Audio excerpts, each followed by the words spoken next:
வணக்கம் அன்பு நெஞ்சங்களே. நீங்க கடுமையா உழைச்சிருப்பீங்க.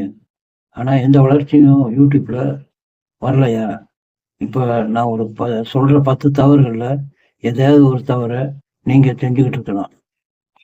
10 தவறையும் ஒவ்வொரு தவறா வரிசையா சொல்றேன். பொறுமையா கேளுங்க. முதல் தவறு, பொறுமை இல்லாம இருக்கிறது. அப்புறம் ஒரு 10 வீடியோ போட்ட உடனே ரிசல்ட்டை எதிர்பார்க்கிறது. நிச்சயமா வராது. பொறுமை ரொம்ப அவசியம். ரெண்டாவது, ஒரே சேனல்ல தினசரி ஒரு டாபிக்கை மாத்துறது. காமெடி, அப்புறம் கலாட்டா, அப்புறம் கார்டனிங், பாலிடிக்ஸு, குக்கிங் இப்படின்னு தினசரி ஒன்று கலக்காதீங்க. ரெகுலராக வச்சுக்கோங்க. ஏதாவது ஒரு டாபிக்கை ரெகுலராக போடுற மாதிரி வச்சுக்கோங்க. இதுதான் மூணாவது தவறு. நீங்கள் போடுற தம்ப்நெயில் சும்மா உங்கள் இஷ்டத்துக்கு எதையோ ஒரு தம்ப்நெயிலை போட்டு விட்டு வீடியோவை அப்லோடு பண்ணிடுவீங்க. ஆனால் அப்படி இல்லை. தம்ப்நெயில் பார்த்த உடனே கிளிக் பண்ணுற மாதிரி நல்லா இருக்கணும். அப்போ தான் கிளிக் பண்ணி உள்ளே போவாங்க.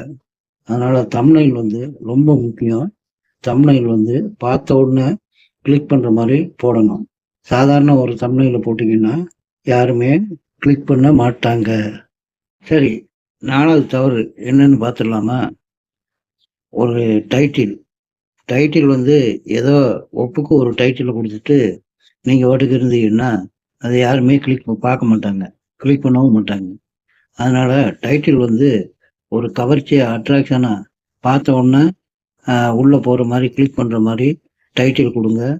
இப்போ வியூவர்ஸ் இந்த டைட்டிலை பார்த்த உடனே அதனால் ஆர்வம் ஏற்பட்டு தூண்டப்பட்டு உள்ளே போய் உங்கள் வீடியோவை பார்க்குறதுக்கு நிறைய சான்ஸ் இருக்குது.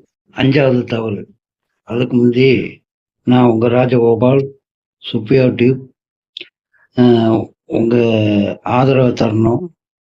லைக் பண்ணுங்கள், சப்ஸ்கிரைப் பண்ணுங்கள், ஷேர் பண்ணுங்கள், மறக்காமல் பெல் பட்டனையும் அழுத்தி விடுங்க.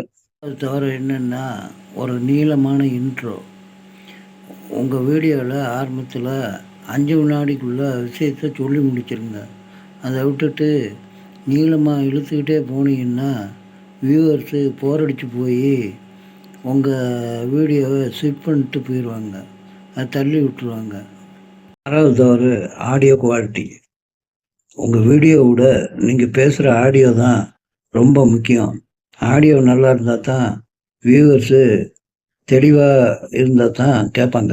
ஏழாவது தவறு, அனாலிட்டிக்ஸ் பார்க்காம இருக்கிறது. இல்லை, அனாலிட்டிக்ஸை புறக்கணிப்பது. எந்த வீடியோ வேலை செய்யுதுன்னு தெரிஞ்சால் தான் அந்த கான்டென்ட்டை யூஸ் பண்ணி நம்ம மேலே வீடியோ போட முடியும். அதனால் அனாலிட்டிக்ஸ் கண்டிப்பாக பார்க்கணும். எட்டாவது தவறு, கன்சிஸ்டன்சி. தொடர்ச்சியாக வீடியோ போடாமல் இருக்கிறது. ஒரு வாரம் 10, அடுத்த வாரம் ஒன்றும் இல்லை.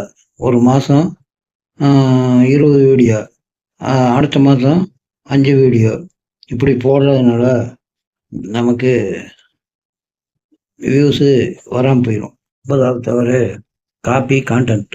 அடுத்தவங்களை பார்த்து காப்பி அடிக்காதீங்க, உங்கள் சொந்த கான்டென்ட்டை போடுங்க.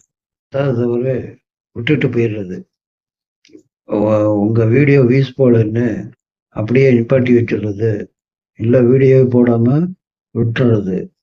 நிறைய யூடியூப் வெற்றியாளர்கள் முதல்ல எத்தனையோ தோல்விகளை சந்திச்சு தான் அப்புறம் வெற்றி அடைஞ்சாங்க. வெற்றி அடைகிறது ஒன்றும் பெரிய பிரம்ம சூத்திரம் இல்லை. இந்த 10 தவறுகளை செய்யாமல் இருந்தாலே நம்ம சாதாரணமாக வளர்ச்சி அடையலாம். நன்றி. நாளைக்கு நம்ம வீடியோவில் யூடியூப்லேயே சிறந்தது ஷார்ட்ஸா இல்லை லாங் வீடியோவா அப்படிங்கிற தலைப்பில் சந்திப்போம். நன்றி.